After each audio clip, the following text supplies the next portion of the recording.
Segundo cântico, confirmação da vocação do servo. Vamos ler o texto. Escutem terras do mar e vocês, povos de longe, prestem atenção. O Senhor me chamou desde o meu nascimento, desde o ventre da minha mãe fez menção do meu nome. Ele fez a minha boca como uma espada aguda, na sombra de sua mão me escondeu. Ele fez de mim uma flecha polida e me guardou na sua aljava. E me disse, você é meu servo, você é Israel, por meio de quem hei de ser glorificado.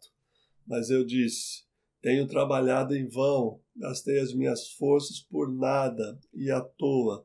Todavia o meu direito está diante do Senhor, a minha recompensa está diante do meu Deus. Mas agora diz o Senhor, que me formou desde o ventre para ser o seu servo, para trazer Jacó de volta e reunir Israel a ele, porque sou glorificado diante do Senhor e o meu Deus é a minha força.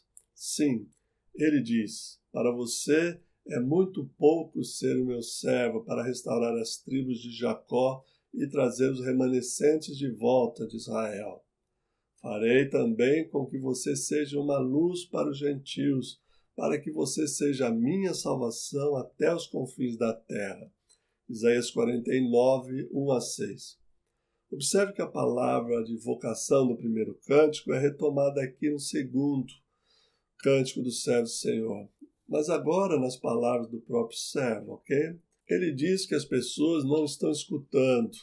Há muitos dos judeus que foram levados para a Babilônia, que se entregaram aos deuses babilônicos, aos esquemas econômicos e fundiários da Babilônia. Você pode ler novamente os capítulos 44 a 46, onde você tem essas informações de que muitos de fato abandonaram Deus e passaram para o lado dos babilônicos. Aqui no capítulo 49, o servo diz que gasta as forças, que tem trabalhado inutilmente e que parece que não tem nenhum resultado. Mas há uma confirmação da vocação, há uma confirmação de que ele foi escolhido por Deus desde o ventre materno.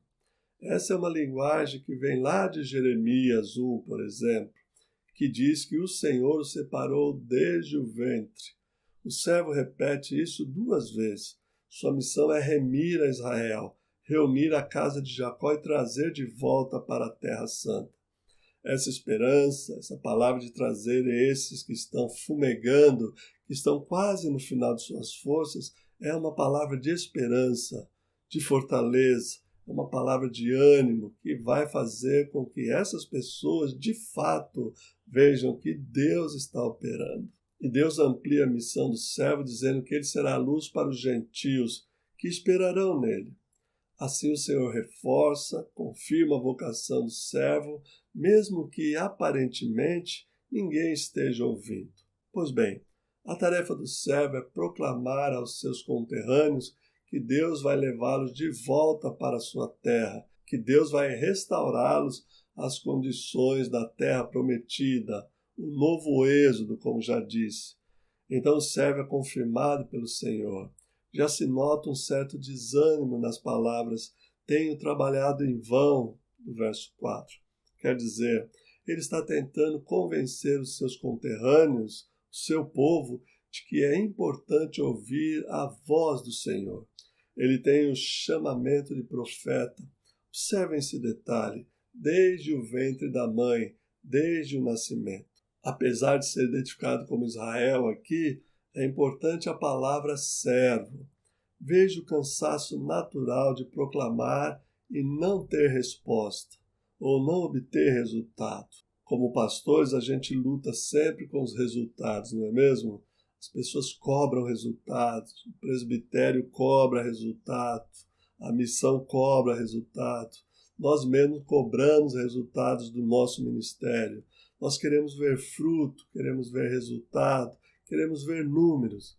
E a constatação quase sempre é, eu não vejo nenhum resultado.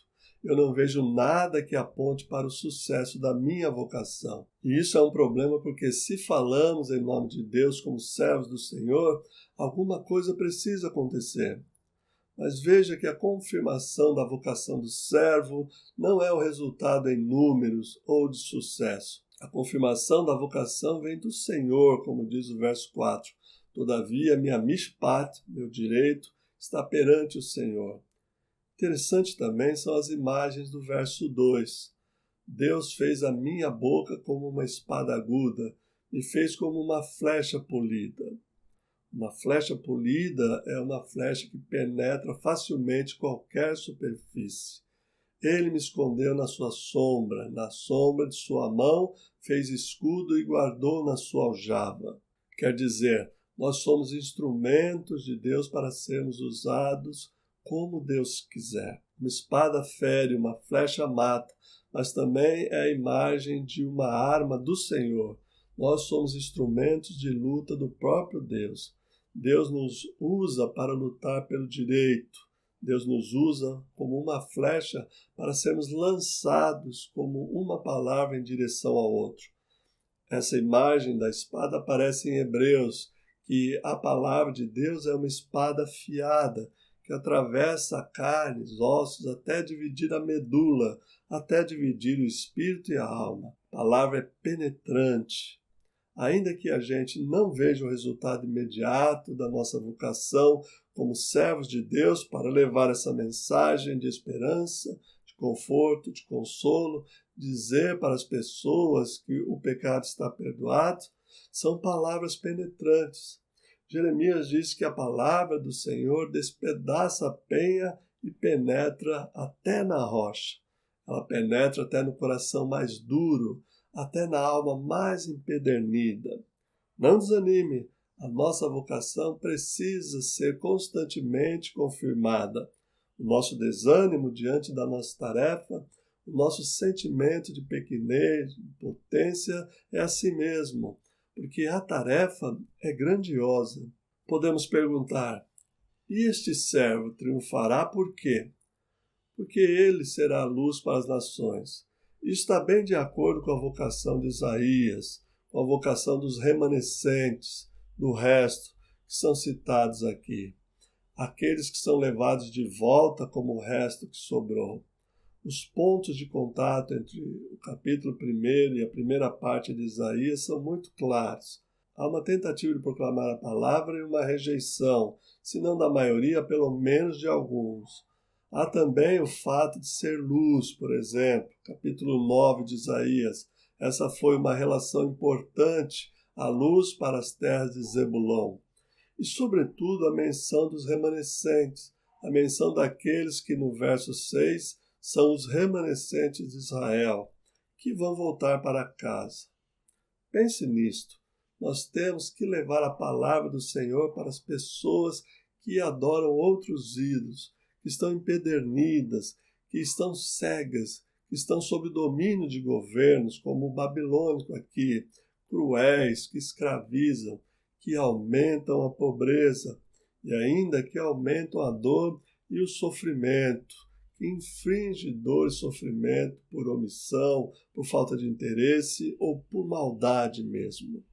É uma tarefa muito difícil, é uma tarefa extenuante, é uma tarefa que deixa a gente esgotado mesmo. Quantos servos do Senhor, você, eu e outros, estão com esse sentimento de impotência, com esse sentimento de falta de resultado, não é mesmo? As nossas orações parecem que não chegam ao céu, parece que Deus não responde.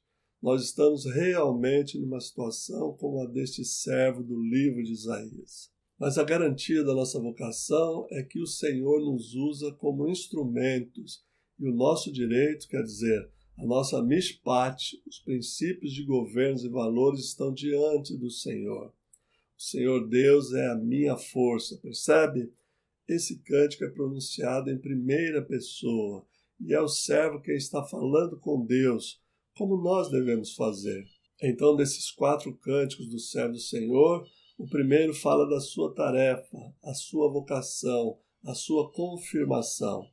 E o segundo fala da sua confirmação vinda do Senhor. Claro que também fala do seu trabalho e, sobretudo, do início da rejeição do povo à sua mensagem. Isto é, nem todos querem voltar para casa, nem todos querem o novo êxodo.